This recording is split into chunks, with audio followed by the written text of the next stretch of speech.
What would you do if one day you woke up and realized you were in a dream? And in that dream, you knew that anything you wanted to do, God would support you in. One thing I promise, I'm gon' keep on ballin'. Get y'all in the feelings, wishing me back on me. Dropped my yellow bone and came back with a tropic. 500 horses when we park on Slauson. I can't understand how you act all salty. She say I can't understand how you act all cocky. I can't meet you at Delilah's, can't meet you at Poppy's. I like my bitches bossed up and my dick sucked sloppy. Italian silk from Versace, Opus one up at Wally's. I made my first $1 million, I ain't changed my persona. No, we came up retarded, Dickie shorts and Impalas. Yellow tape them apartments, gang enhancement them charges. Can't forget how I started, my success was symbolic. My finesse was iconic, how I glowed up out the darkness. She say I can't understand how you act all cocky. I can't understand how you act all salty. One thing I promise, I'm gon' keep on ballin'. Bitch, all in the feeling. Just wanted to send some words of encouragement. Y'all stay focused, y'all keep working hard, believe in yourself.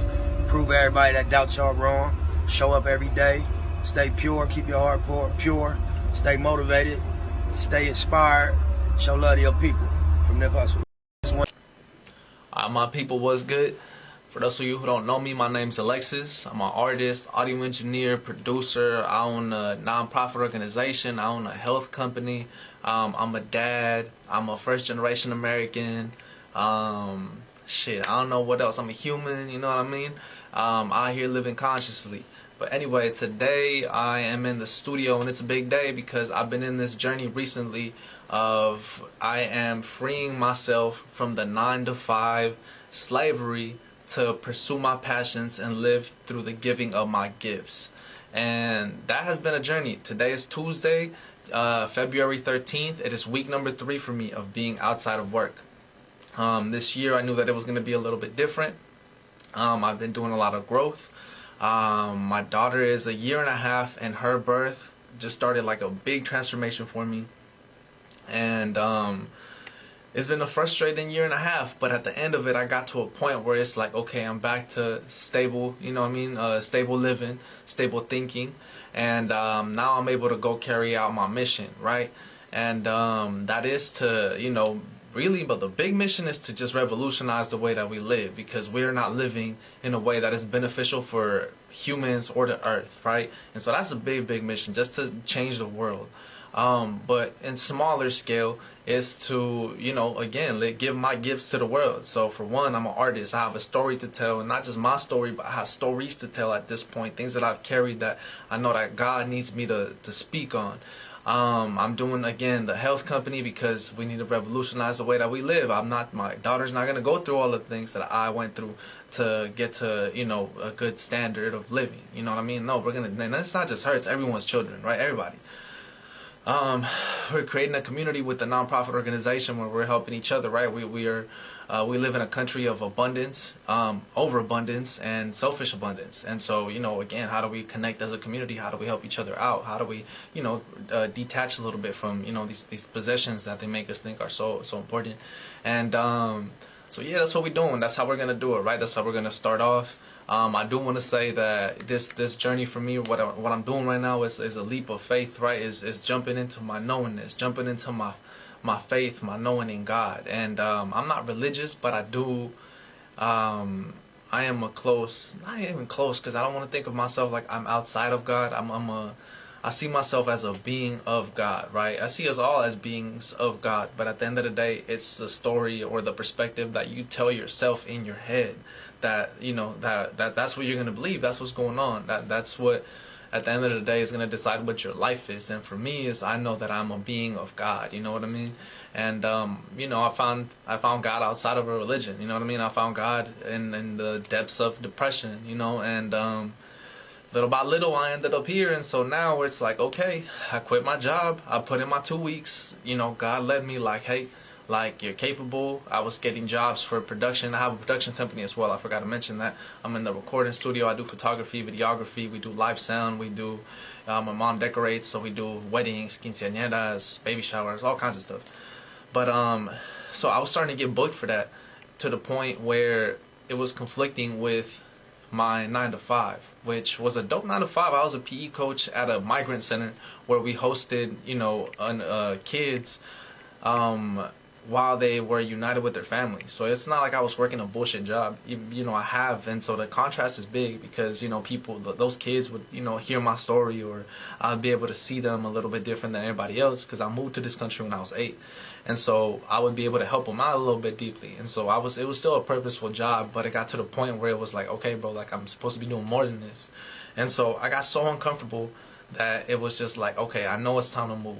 Plus, I learned how to communicate with the world, with the, how would you call it, divine timing, you know what I mean? And I just could feel that it's time, like I served my purpose here. And so now it's time to go to the next thing. And so, yesterday I had a real rough day where, I started to let the worries of how I'm going to pay my rent, how I'm going to provide, how am I going to get moving, like I'm failing. I started to see all the doubt, right? And it all hit me at once, like boom. The first week I was super cool because I was booked I was booked 4 days out of that week, 5 days out of that week without even promoting anything. And so it was just real easy to take that leap, right? Where it's like, yeah, God got me, look at people showing up for me, and I'm not even advertising myself. I'm getting good money, like shit is working out for me. Week number 2 was cool where I was able to do a few things, but I didn't get booked as much. I got booked, but I didn't get paid as much, and I got overwhelmed with work. And at this point, week number 3, I'm not booked at all yet. I got a few things I got to get done. I'm a little behind on some projects, so I got to do some editing. And I started to get the doubts. I'm like, how the fuck am I going to provide? How am I going to make this happen? How am I going to make this work? And, yesterday just ate me up. It fucked me up. And I ended up in a bad place mentally. And I went to sleep. I woke up, got up, went to the gym, did my prayers, started to do what I knew that would, help me. And little by little, boom, boom, boom, boom, I'm here, boom.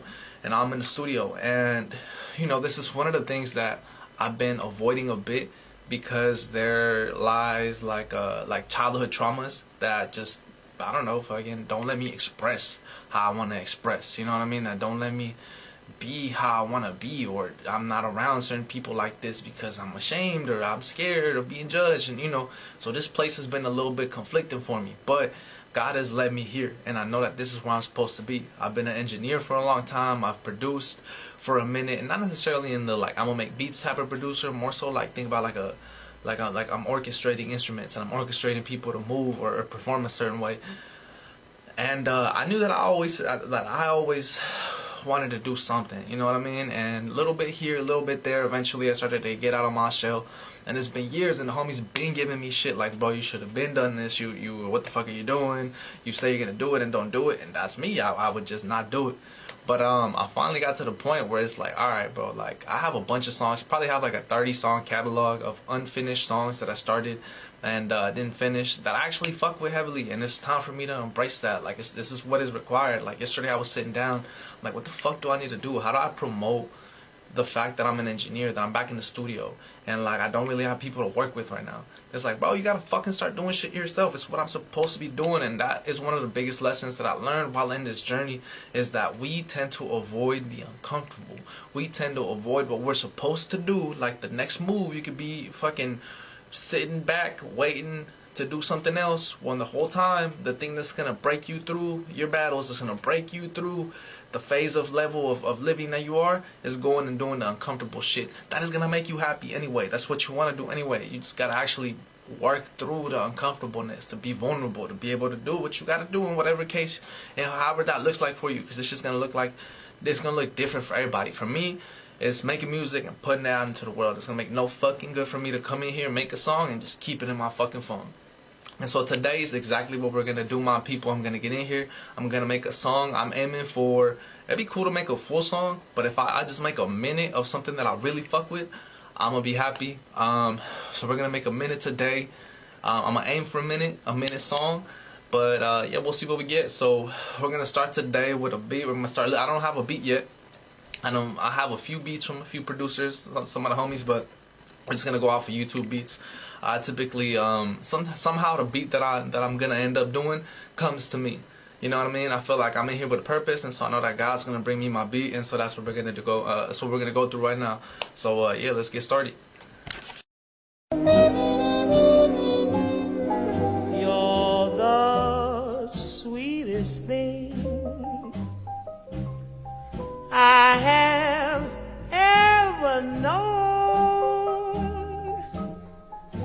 And to think that you are mine alone.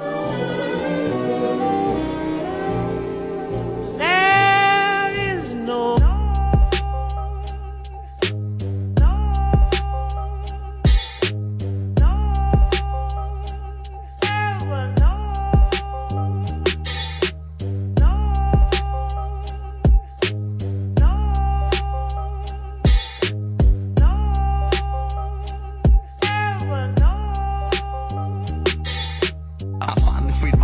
I've been locked up in the cage. Forgive me if I spaz, I'm just letting out my rage. Now I'm out here in the studio, I finally found my way. I'm getting to the cheese, I done beat the rat race. Yo, Lazy, run it up. I freed myself from all the lies, and I ain't scared to die. I found God, I'm immortalized. No fun when the rabbit got the gun. Bang, I done fucked around and got a bag. Bang, I'm coming for it all. Fuck the money, fame, and clothes. You can't buy me with the bullshit, but I might take a few hoes. If you come around with bullshit, you might leave with a few holes. I'll take you to the ocean. Okay, so we are at the hygiene table, and today, week 74. How many weeks have you been outside? Probably 4.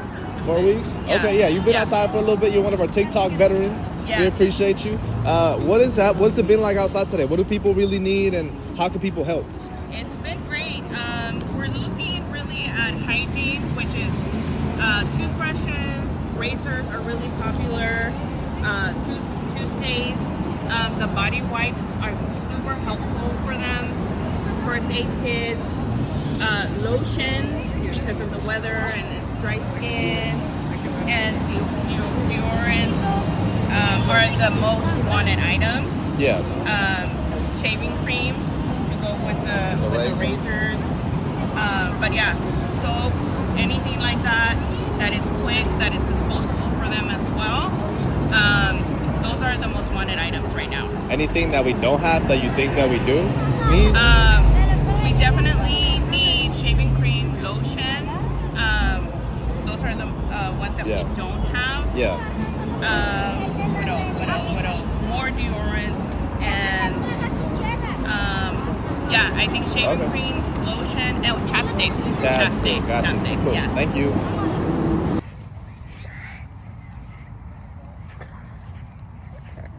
¿Te bañaste, papá? ¿Sí te bañaste? Pues yo te pongo una cobija. Okay. Porque te bañaste. Okay. Los dos se pintan la boca. Ah.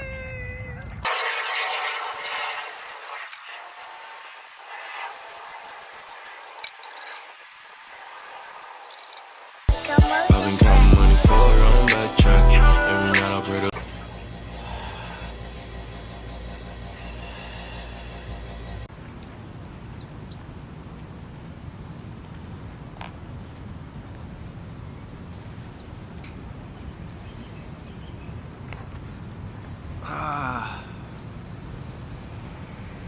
What a beautiful day. Sun is out. We're living in the middle of a California winter.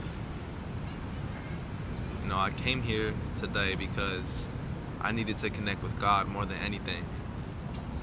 We are in the middle of chaos in the world, and in a moment where we could be snatched up at any point, even if you did nothing illegal. And you're especially in danger if you have a voice against the injustice that is going on. And so, for me, I had my platform go viral this week, meaning that if I was not on a list, if I was not marked by AI, if I was not being watched, that I definitely am now. And so, I come out here to connect with God. Why? Because in the middle of this chaos, we have to remind ourselves that while yes, this life is physical, that these emotions are real, that the spirit is so much bigger than any of this, that the fear of dying cannot be bigger than our love, not only for ourselves, our family in this world, but of God.